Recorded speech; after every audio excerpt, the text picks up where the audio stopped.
సహజంగానే నలుపు రంగుకు తన చుట్టూ ఉన్న ఎనర్జీని గ్రహించే లక్షణం ఉంటుందట. ఎప్పుడైతే మీరు మీ చుట్టూ ఉన్న వాతావరణం మీలోనూ ప్రవేశించాలని కోరుకుంటారో అప్పుడు నలుపును ధరించవచ్చు. కానీ మీరు కొన్ని రకాల పనుల నిమిత్తం వెళ్ళినప్పుడు, అమంగళకర కార్యాలు జరిపినప్పుడు లేదా చావింటికి వెళ్ళినప్పుడు మాత్రం ఎట్టి పరిస్థితుల్లో నల్ల బట్టలు వేసుకోకూడదని చెప్తారు. ఎందుకంటే అక్కడున్న నెగిటివ్ ఎనర్జీని ఇది మీరు కూడా గ్రహించేలా చేస్తుందని ఆధ్యాత్మికవేత్తలు చెప్తున్న మాట. మనం నిత్య జీవితంలో ఎదుర్కొంటున్న అతిపెద్ద సమస్య మానసిక సమస్యలే. మానసికంగా ధైర్యంగా ఉన్న వ్యక్తులను ఎంత పెద్ద కష్టం వచ్చినా ఏమీ చేయలేం. అదే మీరు మనసు పరంగా బలహీనులైతే తాటాకు చప్పులు కూడా మిమ్మల్ని అదిరిపోయేలా చేస్తాయి.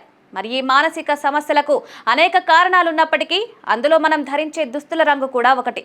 ఎవరైతే నలుపును తరచుగా వేసుకుంటారో ఆ వ్యక్తులు మానసిక సమస్యలకు గురవుతారని నమ్ముతారు. ప్రస్తుతం ప్రజలు ఎదుర్కొనే మానసిక సమస్యల్లో కనీసం 20% నుండి 25% వరకు నల్ల బట్టలు వేసుకోవడం మూలంగానే అంటే మీరు నమ్ముతారా? కానీ ఇదే నిజమంటున్నారు ఆధ్యాత్మిక గురువులు. నలుపును వేసుకుని బయటకు వెళ్లడం అన్ని వేళలా మంచిది కాదంటారు. కొన్నిసార్లు ఇది ప్రమాదాలకు కూడా దారితీస్తుందంటారు. అందుకే నలుపుని అశుభంగా భావిస్తుంటారు. ఒకవేళ ఈ రంగు బట్టలు వేసుకోవాల్సి వచ్చినప్పటికీ ఎక్కువ సమయం వీటిని ధరించి ఉండకూడదంటారు. నలుపును జ్యోతిష్య శాస్త్రంలో శనిదేవుడికి చిహ్నంగా భావిస్తారు. జాతకంలో శని సరైన స్థానంలో లేనప్పుడు శనివారాలు నలుపును పూర్తిగా ధరించకూడదు.